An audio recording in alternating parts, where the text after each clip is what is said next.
question was addressed before. And we said that when it comes to principles, principles apply regardless of what names is behind them.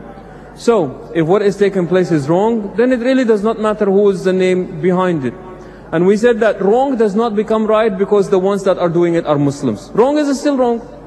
Even if it's done by very righteous people, wrong remains to be wrong. And right is right, again, regardless of who is doing it. So right and wrong is not to be known as by who is engaged in it. Right and wrong, especially right, must be able to defend itself on its own merit. So whatever people do, regardless of what is the name that is behind them, that really is irrelevant of what the result or what the conclusion ought to be. But here's what we say. Islam does not condone the killing of the innocent people, whether they be Muslims or non-Muslims. The killing of the innocent does not become justifiable because it is done by righteous, sincere people. It does not. Still, the killing of the innocents is wrong, regardless of who is guilty of it. And also we must remember, and sometimes I believe this is the frustrating part here for the Muslims, is that there is so much concentration on the atrocities that may be committed by some Muslims, and people forget about atrocities that are committed by other people as well. So there is no monopoly on terrorism. There is no monopoly on the abuse of the innocence. Because somebody is a suicide bomber, he is not more of a terrorist than the one who is sending down a missile or who is causing a bomb to explode. Both killings are wrong. And probably the person who is using the method of exploding themselves, they're using it because they do not have access to what the other people have access to. The principle remains, and that is the killing of the innocents is wrong, regardless of who is doing it, regardless by which method they are doing it. Yes, sister. Assalamu alaikum. This is my sister's question. Her name is Qazi Sabah Ayaz Ahmed. She is final year pharmacy student. Her question is, the process of khula is unjust because the woman has to wait for her husband's permission. Why can't she divorce just like the males? Your comments. Sister is asking about a concept in Islamic jurisprudence that is called khula.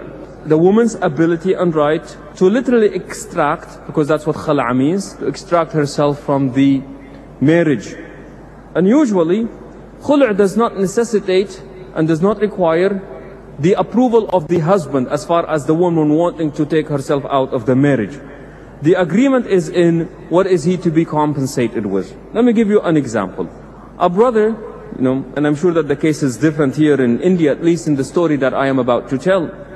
A brother has worked for so long and they have saved so much money, and now here they come thinking that they found the woman that they wanted to marry to, and he proposes to the woman and she married him, and 6 months down the road she discovered that this is not the person that she wants to spend the rest of her life with.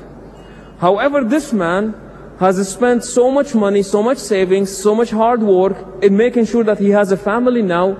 If the woman divorces and leaves, then he loses his family that he thought he was establishing. And now from now on, it is going to take him also a long time to establish himself again to have a second family. So the woman says, instead, in compensation of me being the cause of bringing this family to an end, I am going to compensate you so that you are able to start a family as soon as you want. And this process is called the process of khula. And sometimes the man is absolutely rude, he's absolutely cruel, and he is not the person that the woman wants to stay with. Then a woman is allowed to take herself outside that marital relationship. His approval is not needed. His permission is not required. Otherwise, if that was the case, then that would be a divorce. But what happens is that sometimes people misuse and abuse this notion. It is all made as a sign of rahmah for us. But our application of it make it sound, like the sister said, a very unjust and a very cruel system. So it is not the system, but rather it is those who are applying and misusing and abusing that system. Wallahu a'lam. Jazakallah khair, Brother Yasir Fajaga, for your articulate and specifically educative talk for our audience present here today. May Allah give you long life